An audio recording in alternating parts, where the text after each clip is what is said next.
खेतों से होता हुआ शंकर उसी रास्ते पर आ पहुंचा जहां दूर उसे वो विशाल बरगद का पेड़ नजर आ रहा था। वो नहीं चाहता था कि वो उस तरफ नजर उठाकर भी देखे और सीधा निकल जाना चाहता था। मैं उस तरफ नहीं देखूंगा। कल रात भी उस तरफ देखने के बाद अभी तक वो दहशत मेरे दिमाग में है। अब मैं बिल्कुल भी नहीं देखने वाला उस तरफ। अपने रास्ते पर ही नजर रखूंगा। और वो अपना मन मजबूत करते हुए अपने रास्ते को ही देखता हुआ आगे बढ़ जाता है। और तभी एक हवा की सरसराहट उसे अपने बदन के आसपास से गुजरती महसूस होती है। शंकर को एकदम से ऐसा लगा जैसे हवा ने अपने हाथों से उसे छुआ। शंकर, ये क्या था? और ना चाहते हुए भी उसका ध्यान उसी विशाल बरगद के पेड़ की तरफ चला जाता है और उसे वो विशाल पेड़ उसी रात के अंधकार में घिरा हुआ महसूस होने लगता है। आकाश में गहन अंधकार सितारों को दिखा रहा था और उसके ऊपर दूर चांद चमक रहा था। पेड़ की विशाल काया अब ऐसी लग रही थी जैसे वहां कोई लड़की बैठी हो और उसके खुले बाल हवा में झूल रहे हो। ये क्या देख रहा हूं मैं? मुझे तो कुछ समझ में नहीं आ रहा। और वो अपनी दोनों आंखों को मलता है कि कहीं वो अभी तक नींद में तो नहीं है। नहीं भाई, मैं तो वास्तविकता में हूं। पर ये मैं क्या देख रहा हूं? और वो अपनी आंखों को फैलाकर उस तरफ देखने लगता है, पर उसे वहां वैसा ही दृश्य दिखाई दे रहा था। बरगद का पेड़ एक विशाल लड़की के रूप में बैठा जैसे आंसू बहा रहा था। डर और दहशत से शंकर फिर घबराने लगा। एक तरफ को भागने के लिए उसके कदम उठ रहे थे और तभी उस पगडंडी में आता एक साइकिल सवार एकदम से उससे अटक रहा है। शंकर एक तरफ खेत में जा गिरता है और साइकिल सवार दूसरी तरफ। शंकर तेजी से खड़ा होता हुआ हड़बड़ाते हुए उस साइकिल सवार की तरफ देखता है और उसे उठाता है। अरे मुरली ताऊ, ठीक तो हो ना आप? आपने तो सीधी साइकिल मुझ पर ही मार डाली। अरे जब चलानी नहीं आती तो चला क्यों रहे हो? मुरली, अबे मैं तो ठीक ढंग से चला रहा था, तो ही पता नहीं कैसे अंधों की तरह सीधा साइकिल के ऊपर ही चढ़ाया। दूर से तो मैंने देखा तू यहाँ आराम से खड़ा था, फिर एकदम से तुझे क्या करंट लग गया जो एकदम से भाग पड़ा? शंकर उसकी बात सुनकर फिर से उसे जैसे कुछ याद आ गया और वो फिर से उसी बरगद के पेड़ की तरफ देखता है, पर उस वक्त वहां चहचहाते पक्षी ही उड़ते नजर आ रहे थे। मुरली, अब उधर क्या देख रहा? इधर खड़ा हूं मैं, मेरी बात का जवाब दे। शंकर मुस्कुराते हुए, कुछ नहीं मुरली ताऊ, रात भर पढ़ाई करके नींद आ रही थी, बस जल्दी घर पहुंचने के चक्कर में टकरा गया। अच्छा मैं चलता हूं, फिर मुलाकात होगी। ठीक है ठीक है, पता नहीं कैसी पढ़ाई करते हैं लड़के रात भर। और फिर वो साइकिल लेकर आगे निकल जाता है। शंकर भी अब अपने रास्ते पर आगे बढ़ गया था। दूसरी तरफ तांत्रिक विशंभर और उसके शिष्य कामरा ने मिलकर एक तंबू शमशान घाट से बाहर एक किनारे पर लगा लिया था। तांत्रिक विशंभर, अब यहां पर हवन कुंड का निर्माण कर हम दोपहर में धूनी रमाएंगे। कामरा, ठीक है गुरुदेव, मैं अभी व्यवस्था कर देता हूं। और वो अपने उस तंबू के बाहर एक तरफ हवन कुंड का निर्माण शुरू कर देता है।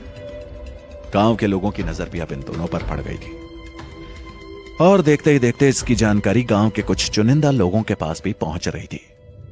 उसी में से एक थे सरपंच गोवर्धन चौधरी, जिसका परिवार ही इस गांव पर राज करता था और हमेशा ही इन्हीं के परिवार से ही सरपंच चुना जाता था। और उसका कारण था इनके परिवार का चुनाव में जीत जाना। सरपंच गोवर्धन चौधरी, क्या कह रहे हो? क्या तुम अपने आंख से देखकर आ रहे हो?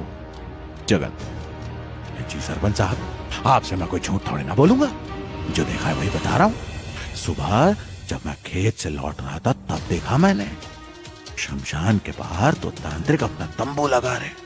मुझे तो दोनों देखने में बेहद खतरनाक लग रहे थे। सरपंच गोवर्धन, अच्छा, अगर ऐसा है तो फिर हमें उन दोनों से मिलकर आना पड़ेगा। आखिर हमारे गांव में ये दोनों करने क्या आए हैं? जगन, मुझे तो कोई खास काम लगता है, तभी उन दोनों ने यहां अपना तंबू लगाया है, वरना इस गांव में आने की इन्हें क्या जरूरत थी?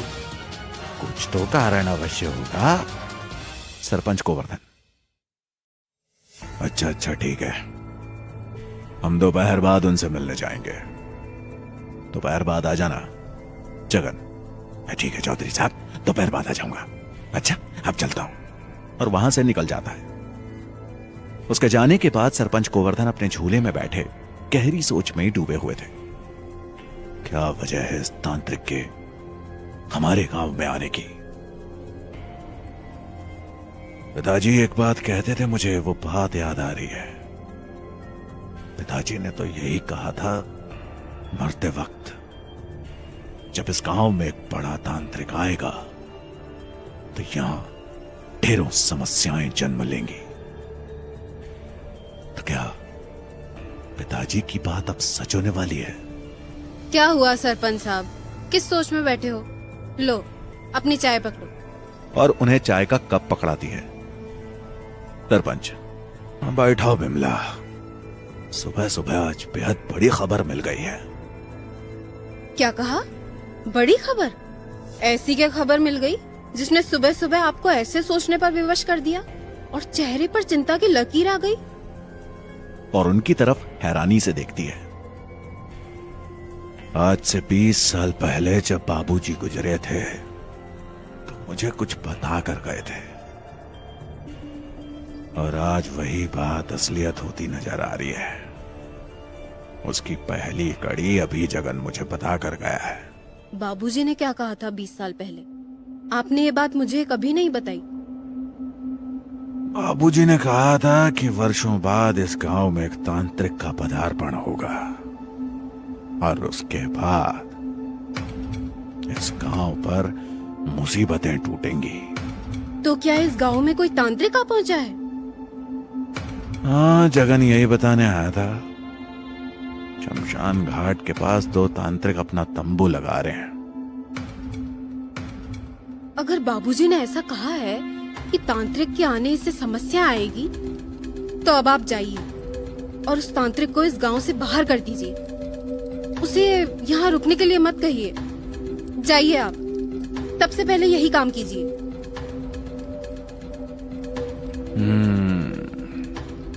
ठीक कहा तुमने, मैं यही करने की सोच रहा था,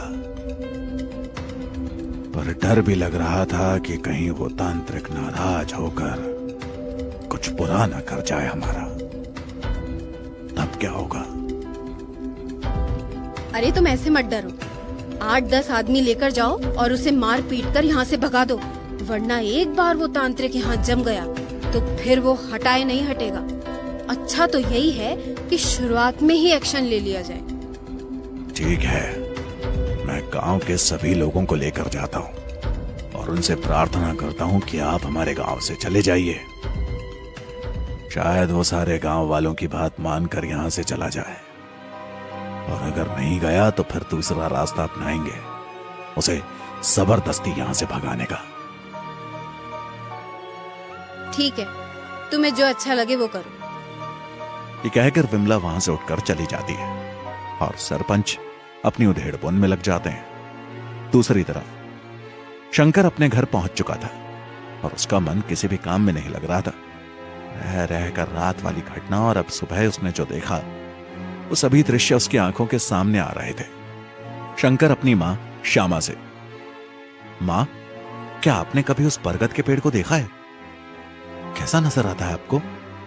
श्यामा दूध का गिलास शंकर को देते हुए, तुझे ये सुबह सुबह उस बरगद बाबा की क्या याद आ गई? अरे बस ऐसे ही पूछ रहा हूं, क्योंकि इतना विशाल बरगद मैंने तो आज तक कहीं नहीं देखा। हाँ, ये तो है। लगता है कई 100 वर्ष पुराना पेड़ है वो।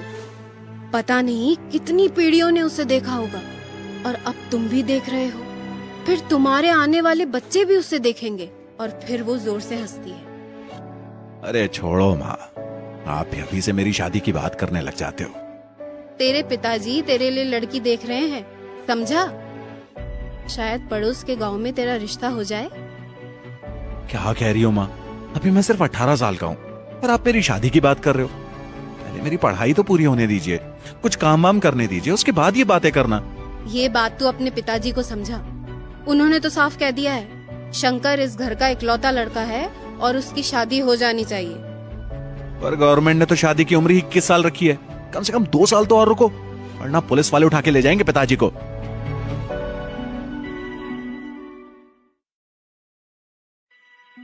श्यामा, हाय, सुबह सुबह पिताजी को जेल भेजने की बात कर रहा है। तुझे और कोई बात नहीं सूझी? और कौन बताएगा कि तू 18 साल का है? और घर में बहू आ जाएगी तो क्या दिक्कत है? मेरी भी मदद हो जाएगी।